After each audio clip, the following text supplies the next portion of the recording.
Right guys, we're just going to go through differential equations so that you've got this video to come back to if you need a bit of help with it. Few key facts. Differential equations is where you're going to separate variables. What we mean by that is all the x terms along with the dx is going to be on one side of the equation, and all the y terms including the dy will be on the other side. That way you can integrate everything on the y side with respect to y, hence the dy part, and you can differentiate everything on the other side in terms of x, hence the dx part. Okay, when you integrate it, it creates a general solution. So what we mean by that is it will still have a plus c in it, whether that's in the form of ln k, whether it's in the form of a, it's just the constant will still be there somewhere. It's called a particular solution if you're given a point on the curve, sometimes called a boundary condition. So you plug those two values in, so an x value and a y value, for instance, and actually find out what your constant is that you're missing, so you can put the value in. So finding the general solution to the differential equation given like this. So we need all the x terms on one side, all the y terms on the other. So first thing we're going to do is, if I multiply up essentially by dx, I get 1 plus x squared dy is equal to x tan y dx. So basically this part needs to move onto this side so that I've only got the dy on there, because I can't have x's and y's on the same side. So if I divide by the whole bracket, I get dy is equal to x tan y over 1 plus x squared dx, and then this part needs to disappear because it's a y term, so we're going to divide by tan y. Now if I divide this side, think of it as having a 1 there. If I divide this side, I end up with 1 over tan y. Now 1 over tan is cot, so I get cot y dy is equal to, and then x over 1 plus x squared dx. I've now got all the y's on one side, all the x's on the other. I can now integrate both sides. Right, so what we've got from there then is we can now integrate on both sides. Now the integral of cot is one of your equations that you're actually given. When you integrate cot, you get ln sine. So I get ln of sine y, okay, equals, and this side, now if you differentiate the bottom, okay, this is always the first thing to check when you've got a fraction. Differentiate the bottom, I get 2x. That is just a multiple of the top, which means I can use logs. So because I get 2x and I only want 1x, I want a half ln of the bottom, and then you can put your plus c at the end. Okay, you only have to put the constant in once. Okay, it's taken care of all the way throughout without just one constant. Now, because everything's in terms of logs, what we're going to do is we're going to let c equal ln k. That way I've got ln of sine y is equal to, because I've got a number in front of this one, I'm going to put that up as a power. So I've got ln of 1 plus x squared to the power of a half plus, and I'm replacing c with ln k. It means now what we can do is put all of the ln terms on the right hand side together. So when we're adding, we can write this as a multiple. So I can do ln of k, and now 1 plus x squared to the power of a half is actually the same as the square root of 1 plus x squared, which just looks a little bit better than having any extra double brackets. But basically when you add two ln terms, you just multiply those two terms together. Once you've got ln of something equals ln of something, there's nothing extra outside. What I can do is basically erase the ln from both sides. I get sine y equals k root 1 plus x squared, and we don't have any boundary conditions on that one, so no x's and y values, which means there's nothing more you can do with that one. If we look at the second one, same again, we're going to split it into x's on one side and y's on the other. So remember first of all from GCSE that a to the power of m divided by a to the power of m n is the same as a to the power of m subtract n. Always hated that they picked those two letters, but never mind. Okay, so basically to create that subtract there, it was the same as doing two terms being divided together. So this actual original question could have been written as 2e to the x, because it's a minus, it's divided by e to the y.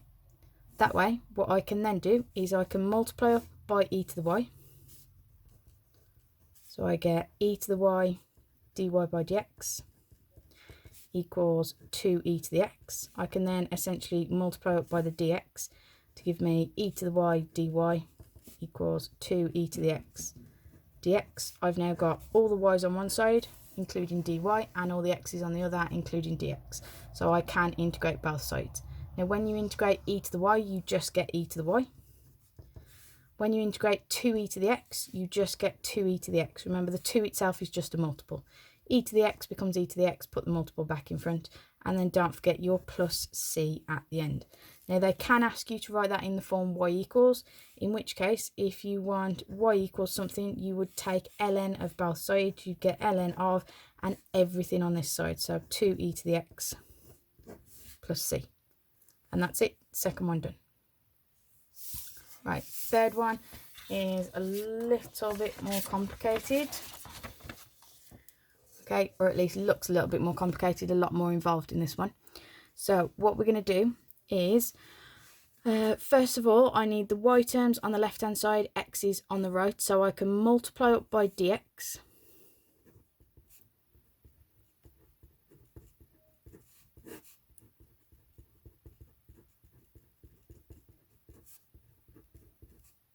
Okay, and then I just need to get rid of the one term that's got a y in it, so I'm going to divide. So I've multiplied by dx for the first one. I'm going to divide by y minus 2. Now remember, same as we did last time, imagine that as 1. So you get 1 over y minus 2 dy is equal to, and then you've got minus 3 over 2x plus 1 and x plus 2 dx. So I've now got it in a format that I can integrate both sides. This one is nice and easy to integrate. We're not going to do that just yet though, because this side isn't in a format that I can actually integrate, because I've got too complicated a bottom to the fraction. So what I can do is this, I can use partial fractions on. Okay, now I draw a line just to say that this is workings, and then when I draw the line again, I'm going back from there to the next part. It just helps you see kind of where we've gone. So with this one, if I've got minus 3, 2x plus 1, and x plus 2, that means I've got something over 2x plus 1 plus something over x plus 2. Okay, which is going to make it much easier to integrate once they're separate fractions. So I get minus 3 is a lots of x plus 2 plus b lots of 2x plus 1. So when x equals minus 2, you get minus 3 is equal to, this one becomes 0. I get minus 4 add 1 is minus 3, so I get minus 3b, in which case b equals 1. And then if I plug in x equals minus a half, I get minus 3 is equal to, this one would now disappear. And if I plug minus a half into here, minus a half add 2 is 1.5, or 3 over 2a, times up by 2, you get minus 6 is 3a, and divide by 3, you get minus 2 is equal to a. So I can now put that back into this part that we had at the top. I can't quite fit all of it on the screen at once, but the integral on the left-hand side stays exactly as it is. Okay, the integral on the right-hand side now becomes my a term, so minus 2 over 2x plus 1, plus my b term, which was 1 over x plus 2. I've now got everything in a format that I can actually integrate. So on this side, if I differentiate the bottom, remember always check this first for when you've got a fraction. So if I differentiate the bottom, I get 1, which is the top. So this side just becomes ln of y minus 2, and that was supposed to be a straight line. On this side, if I differentiate 2x plus 1, I get 2, which is what I've got at the top, but bearing in mind it is a minus, so it's minus ln of the bottom. Plus, if I differentiate this, I get 1, which is the top, so I get ln of x plus 2. And then don't forget you've got your plus c at the end. Again, because everything's turned up in terms of logs, we're going to let c equal ln k. That means at the minute, the left-hand side is going to stay as it is. on the right hand side, if we deal with this bit first of all, I've got this one, subtract this one, means that I'm doing ln of, and I've got x plus 2 on the top and 2x plus 1 on the bottom. Now remember, if we treat this as plus ln k, the ln k part is added, so the k becomes a multiple, because when we add terms we multiply, so I can just put the k on the top.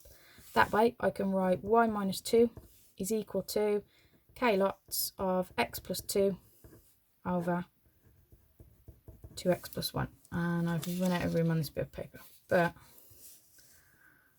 this one, remember, is actually finding a particular solution. So we want the solution to this when x equals 1 and y equals 4.